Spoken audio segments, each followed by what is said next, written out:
Bien, bonjour à tous, je suis...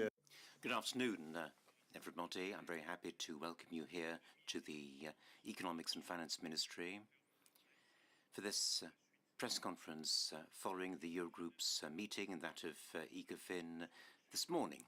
It will continue this afternoon. I wanted this press conference to involve the Commission, naturally.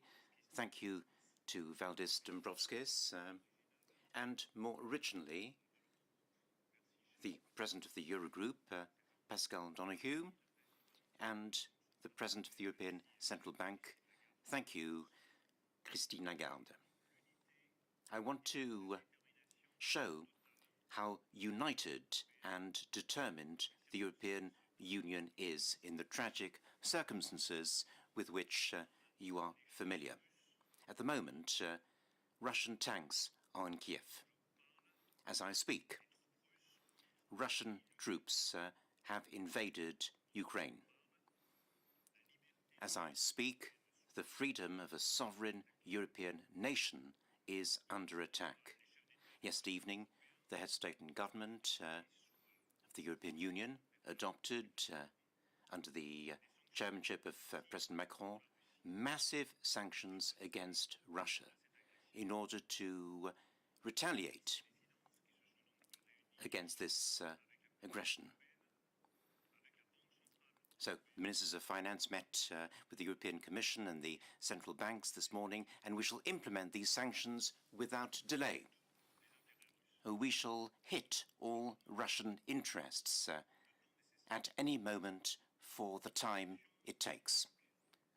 These sanctions will therefore have a heavy impact on the Russian economy, on Russian technologies, and on the entire Russian power system.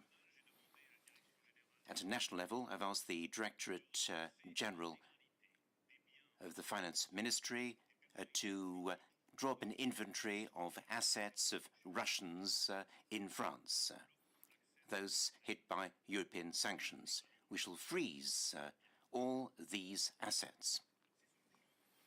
These sanctions will enable us to cut off Russian access to international finance.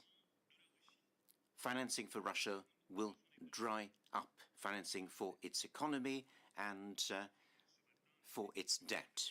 This morning, we've decided to prepare new sanctions, which will be even more penalizing, which will penalize Russian financial institutions. And we've adopted a joint press release, which you'll receive in a few moments. We need to realize also that these sanctions will have an impact on our European economies. We've carried out this assessment with the European Commission and the European Central Bank. There'll be an impact in particular on the most exposed economies, those which do the most trade in goods and, above all, raw materials and energy with Russia.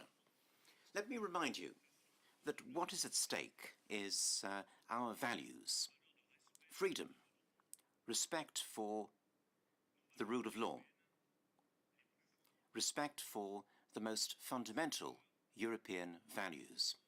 And these values we are discovering have a price. The head of state and government yesterday and the finance ministers this morning have shown, thanks to their unity, thanks to their determination, they have shown that we are prepared to pay that price. I shall now give the floor to the Vice President of the European Commission, Valdis. Merci Bruno, Madame et Messieurs. Tout d'abord, je voudrais... Thank you very much indeed, Bruno. Ladies and gentlemen, let me start by thanking the French Presidency for having invited us here to Paris. I think that we know Paris as the city of light. However, today the hour is a very dark one for Europe. Extremely grave. I would like first and foremost express my deepest condolences to the families and close ones of the victims. The EU condemns this unjustified and barbaric invasion in the strongest possible terms. Russia is using brute force to remove Ukraine's sovereignty. However, it is also about entire Europe's security architecture. To be crystal clear, we are facing the greatest security threat since the Second World War. Russia poses a very real threat to the free world, to our security, stability, economies, and societies. The EU is acting immediately against this outrageous violation of international law. As Bruno already mentioned, the European Council yesterday, the EU leaders agreed to a massive sanctions package against Russia. And this is already the second package of sanctions which is being agreed against Russia. These sanctions are designed to take a heavy toll on the Kremlin's interests and the political elite. They will weaken Russia's economic base, deprive it of critical technologies and markets, and reduce its ability to finance war. The sanctions are based around 5 areas, starting with the financial sector, and actually sanctions which are already implemented against Russia and now decided. They cover 70% of Russian banking market, but also key state-owned enterprises, including in defense. There are other areas of sanctions, including in energy and transport sector, export controls and the ban of export financing, ban of financing the sovereign debt, visa policy, personal sanctions against persons involved in this aggression. These measures are closely coordinated with our partners. Our unity, the unity of Western democratic world, is our strength. But we will go further still. We are already preparing plans for next steps to take against Russia with more sanctions that will also include Belarus. Again, this will be done in coordination with our partners. Nothing should be off limits. We are facing the ultimate test. This is a stark choice. Staying in the world which applies and respects the rule of law, or move to the extreme world where the only rule is might is right. The EU needs to do everything in its power to stop Russia in its aggression. We have to rethink our relations with Russia across the board. It is turning itself into pariah state. The EU stands and will continue to stand by Ukraine and its people. We are united in our resolve to support Ukraine in this difficult hour. Turning to the economic implications. Well, first and foremost, there are severe economic implications for Ukraine itself. Ukraine is suffering investor flight, and its access to financial markets has been very problematic. Its currency, hryvnia, has come under pressure, and central bank reserves are being depleted in market interventions. So it's clear that Ukraine's financing needs will be massive, and we will need to match those financing needs. Well, as you know, we recently decided 1.2 billion of macro-financial assistance emergency program. We are moving now fast to disburse the first tranche of 600 million, but it's clear that the support will have to go far beyond this. Just to give some comparisons, before Russia's military buildup around Ukraine's borders, the estimate of the financing gap for Ukraine for this year was around 2.5 billion euros. After Russia's military buildup, it was around 5 billion euros, and that was even before the military aggression started, because already the very fact of this military buildup was scaring away investors. Well, now the financing needs are off the chart. We cannot really estimate them, but we need to be ready to support Ukraine in every way we can. The effect of sanctions against Russia will affect EU economy too. But this is a price worth paying to defend democracy and peace. We'll have, obviously, to consider how to mitigate its impact. Russia's invasion has already jolted financial markets. The conflict adds a great deal of uncertainty to already complicated economic situation and other challenges we are facing. This crisis once again demonstrates why Europe must remain united and resilient, and why we need to stick to our policies. It is thanks to our policies and to our economic policy response during the crisis that our economic fundamentals are strong.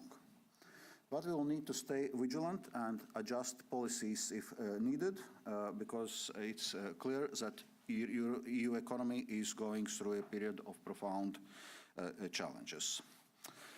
Investment needs are high for the green and digital transitions, and we will need to and in the afternoon's sessions, we will be discussing topics on EU's economic policy for a strong and resilient growth, for a strong financial sector, for progress to be made on the banking union and capital markets union, because it's clear that we also need to strengthen our economy to ensure that we have a strong and sustained economic growth. Thank you.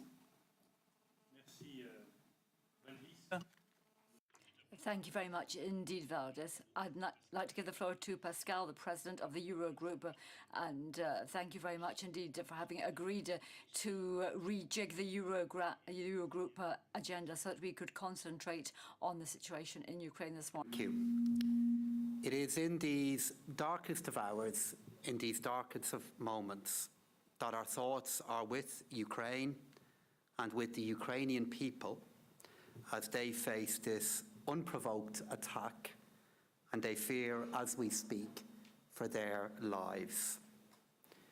We will do all that we can, all that is necessary to support them in these tragic circumstances.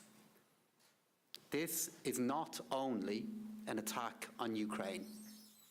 It is an attack on the values of a free and democratic world, values that are at the core of the European Union.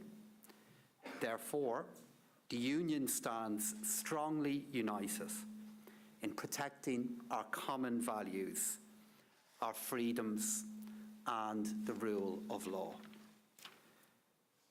Our leaders last night took decisive and collective action to hold Russia accountable. This is one further step in our response. There is more to come. But our first priority now is to implement those sanctions, and finance ministers will be acting urgently to do this. We know there will be consequences for standing up for our European values and freedoms.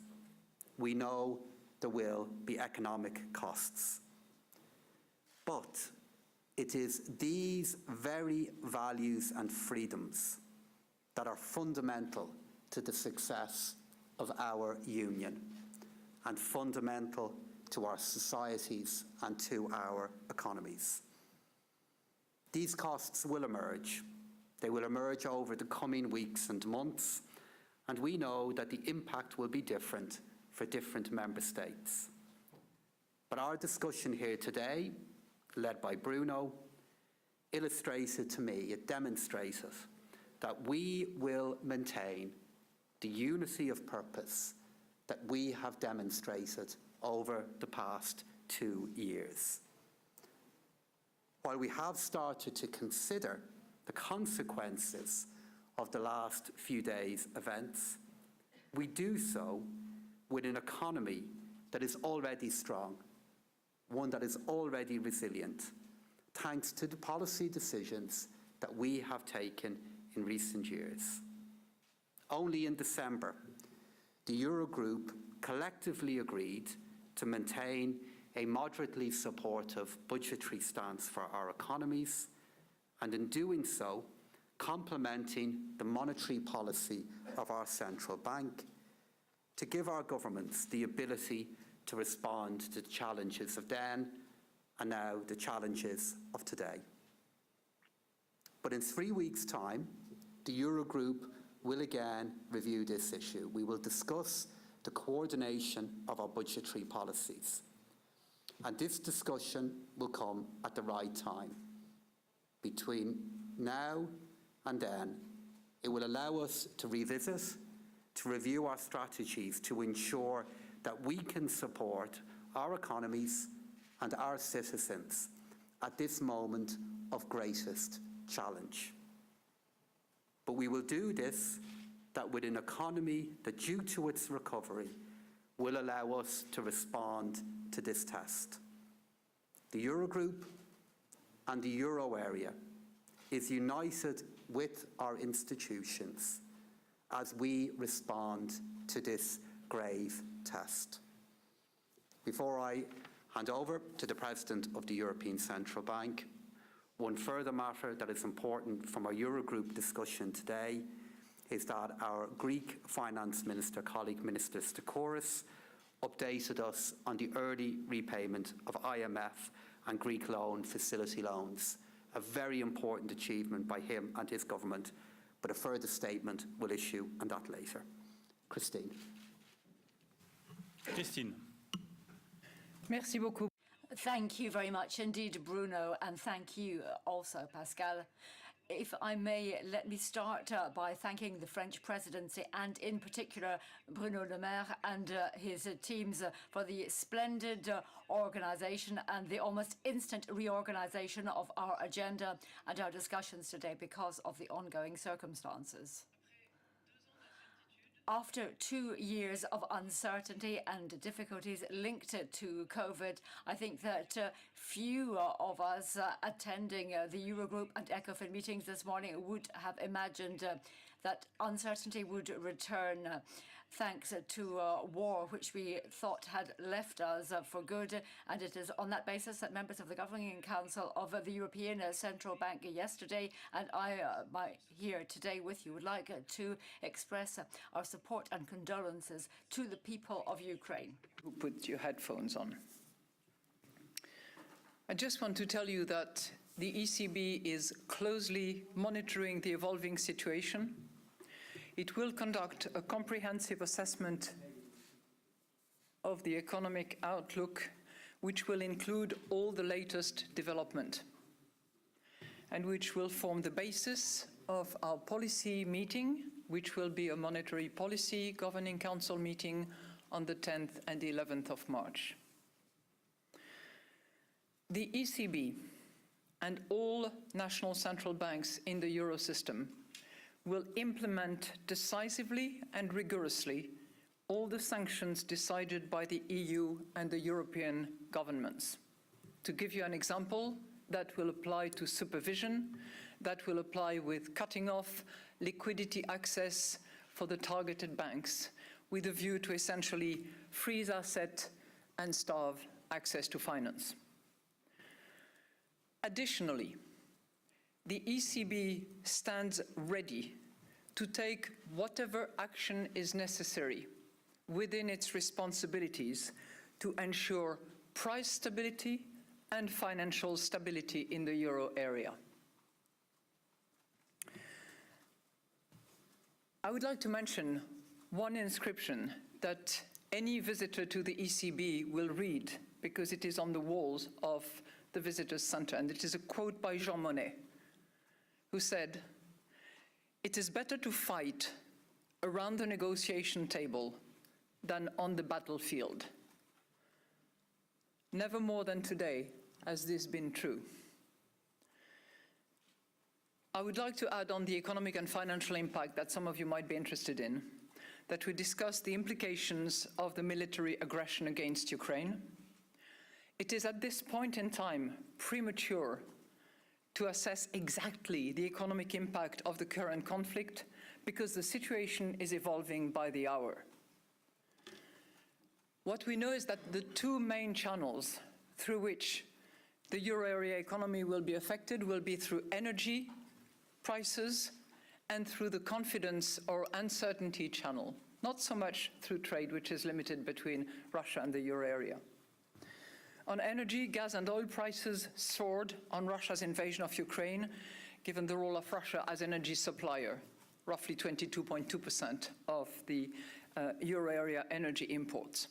At this point in time, gas prices stand about six times as high as 1 year ago.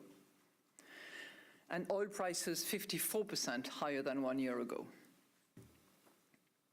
Uncertainty is already reflected in financial markets where sentiment did deteriorate, but with no disorderly disruption. We are currently updating our projection for growth and inflation, which will be published on the 10th of March at our next Governor Council meeting.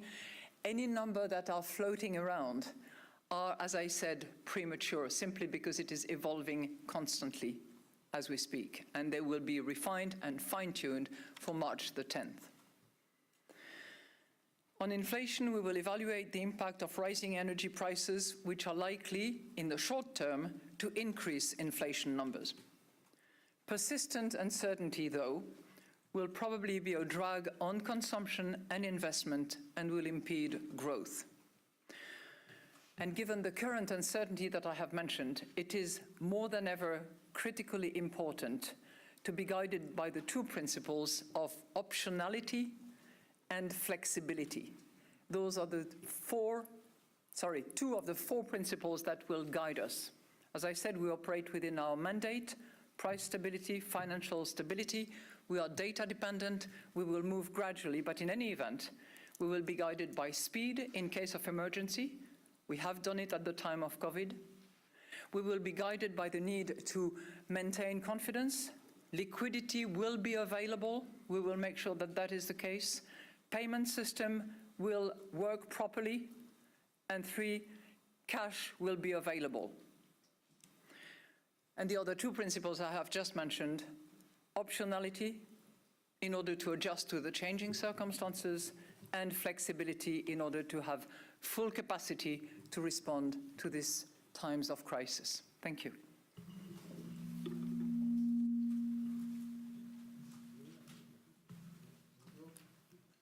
Le Figaro. Le Figaro minister, you spoke about how determined the Europeans are to impose sanctions. However, we've heard a great deal by way of dissent amongst the members of the European Union as regards the package of measures decided, particularly as regards SWIFT. Could you tell us how much you discussed this issue of SWIFT? What's the French position on SWIFT and on luxury industries? Turning then to you, Madame Lagarde.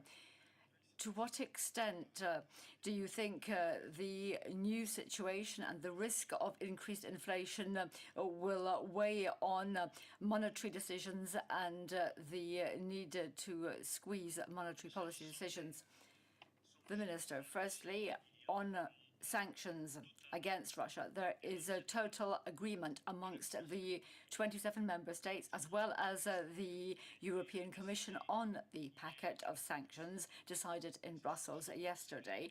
And as you know, these are huge sanctions covering strategic sectors, 70% of the Russian banking market, as well as hundreds of political and economic figures in Russia. We wish to weaken the Russian financial and economic position, and this is something which we will do on the basis of sanctions which were agreed by all member states of the European Union. And this unity has been underscored in the press release, which you shall be receiving shortly. And this is a press release on the part of all of the finance ministers of the European Union.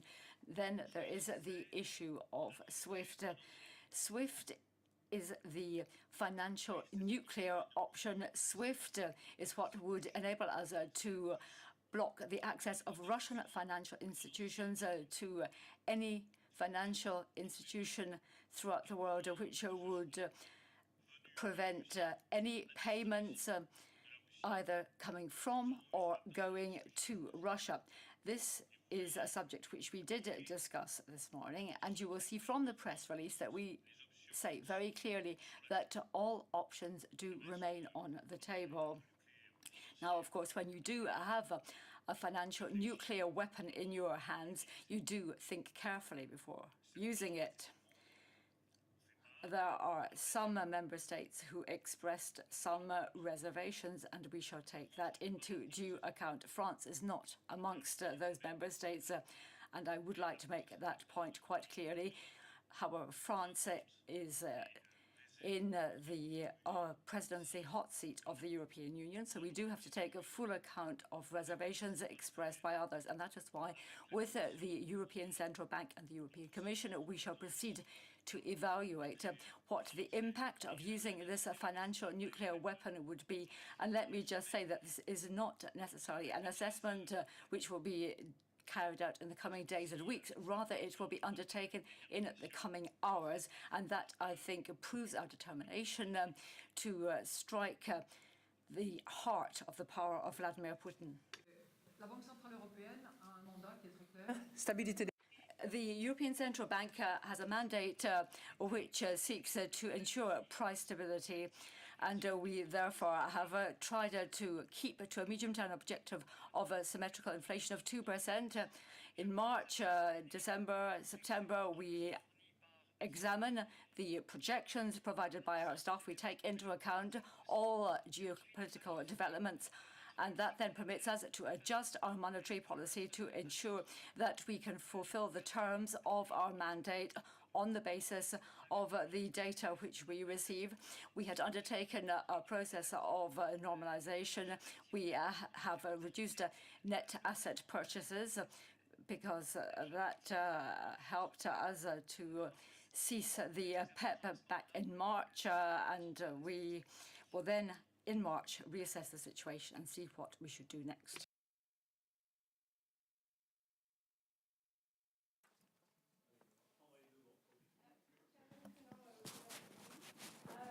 Madame Lagarde, you were just talking about normalization just now. Has the current situation and the sanctions actually changed the path of this ECB normalization? Could it be possibly delayed from the second quarter to later this year? And does that mean that a possible rate hike become less likely this year? Thank you. You, but the response to your question would be entirely premature and inappropriate, because as I just said, we have a 2% symmetric medium-term objective. We are data dependent, and we are going to look at data very carefully. We will include in that the geopolitical development, which clearly will have a bearing, but we are driven by our mandate, which is price stability and financial stability, and we will make those decisions comes the next monetary policy meeting, and then subsequently June, September, December. That will be the case, I can assure you, on the basis of data and the good judgment of the Governing Council.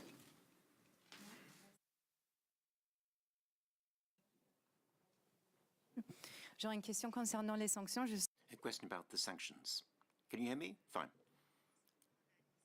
About the list of sanctions.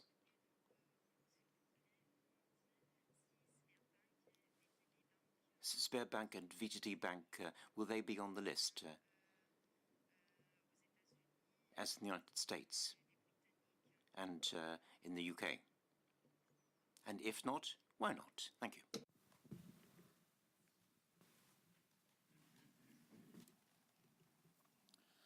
Well, the decisions taken by leaders last night are currently being finalized, and the full list of sanctions is going to be published in coming hours. However, I'm not in a position to do pre-announcements before the official announcement, so we'll have to wait for official announcement.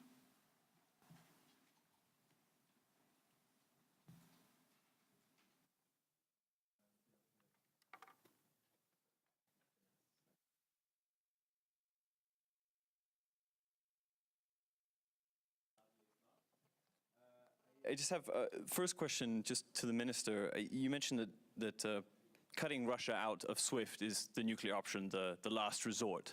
I'm just wondering, what else does Russia have to do for us to arrive at that point?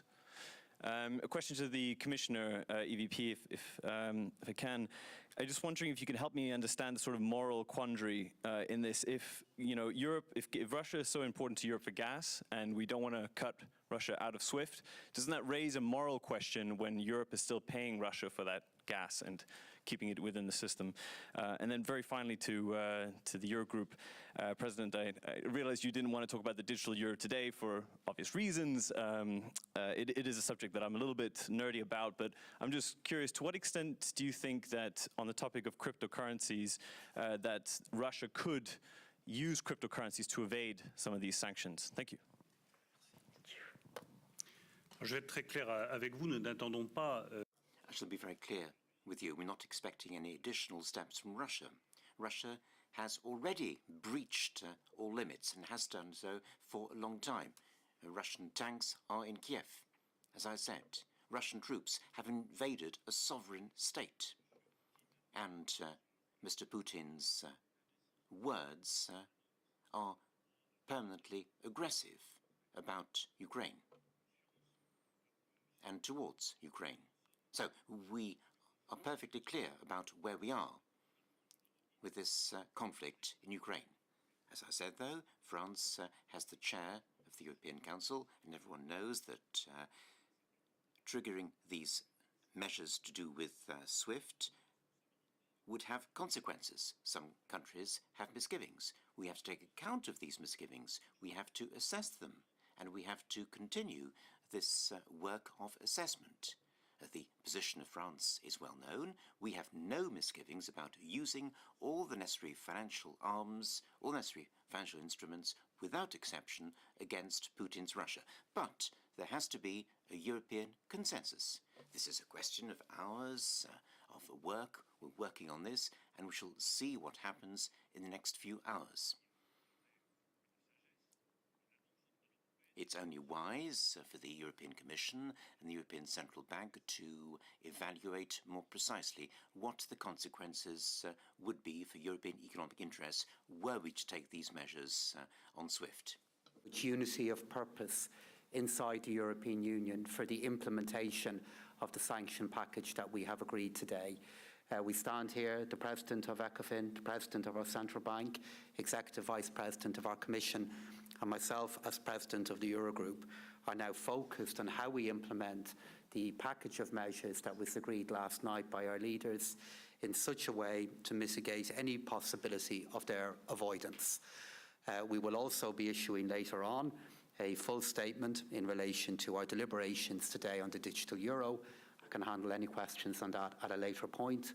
But overall, the message continues to be of one of unity, not just for considering the future, but an absolute determination upon all of us to implement comprehensively the measures that were agreed last night.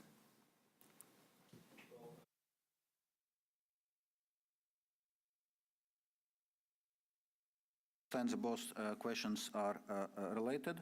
Well, as regards SWIFT, as it has been very clear, all the options are on table.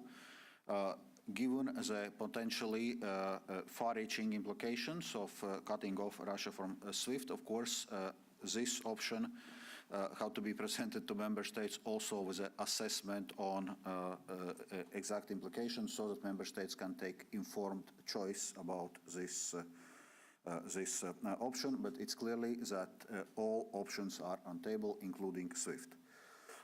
Second question on Russia's gas supplies and EU's dependency on Russia's gas supplies.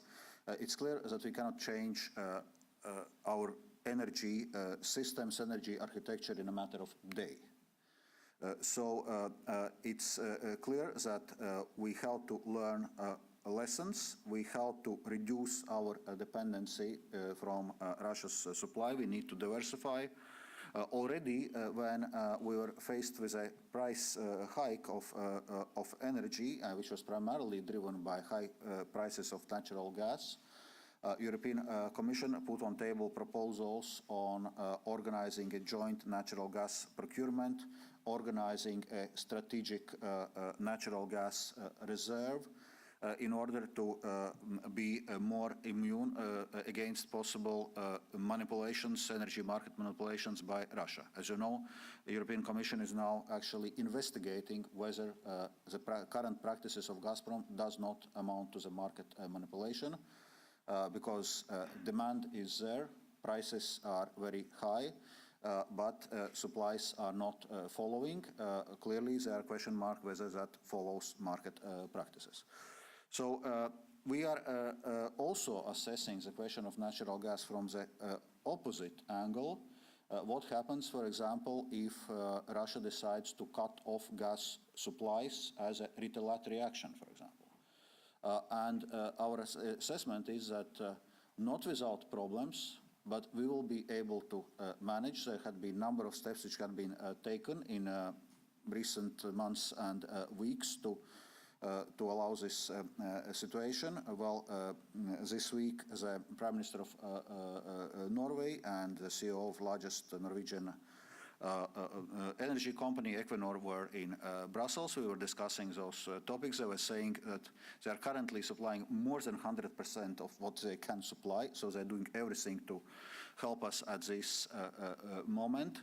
So we will need to look also on diversification of supplies. So clearly this is one of the lessons we have to learn. Thank you. The crypto question that you had. As you know, whenever there is a ban, a prohibition, or a mechanism in place to boycott or prohibit, there are always criminal ways that will try to circumvent the prohibition or the ban, which is why it is so critically important that MiCA is pushed through as quickly as possible so that we have a regulatory framework within which crypto assets can actually be caught in a regulatory framework. And by the way, it's all very well to be in cryptos, but that's not it. You have to move from cryptos to stable coins to eventually fiat currency. Now, there are ways, whether DLT or not, to actually pierce that veil and to make sure that criminal activity is actually pursued and properly dealt with.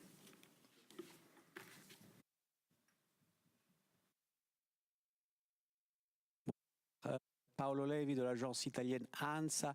Cette crise va In all likelihood, this crisis will have an impact on economic growth in 2022.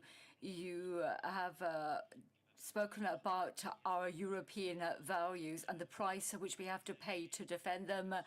However, do you think that there could be an extension to the suspension of the Stability and Growth Pact to take account of that cost? Indeed, we today were also assessing the potential impact of current crisis, current escalation for EU's economy.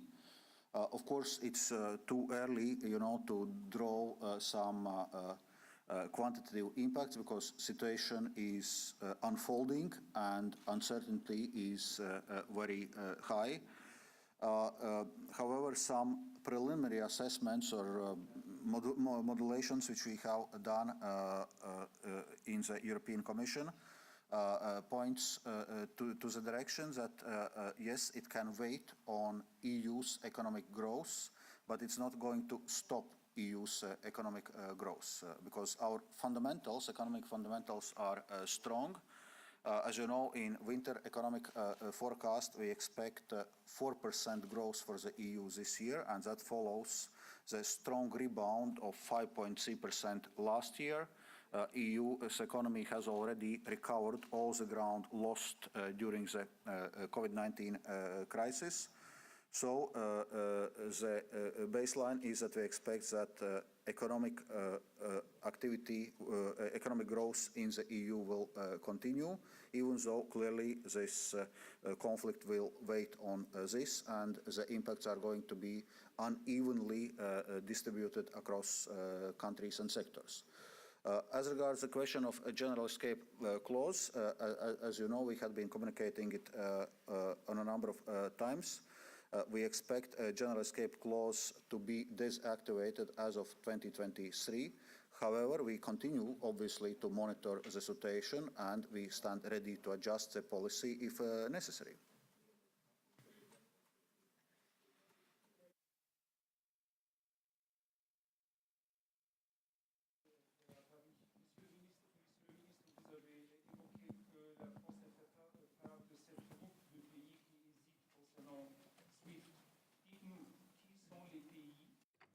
Unfortunately, the speaker is inaudible to the interpreter.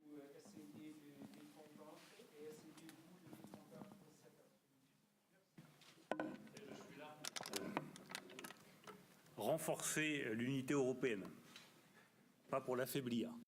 To reinforce European unity rather than weakening it. I don't think that it would be a good policy to point the finger at either one European nation or another.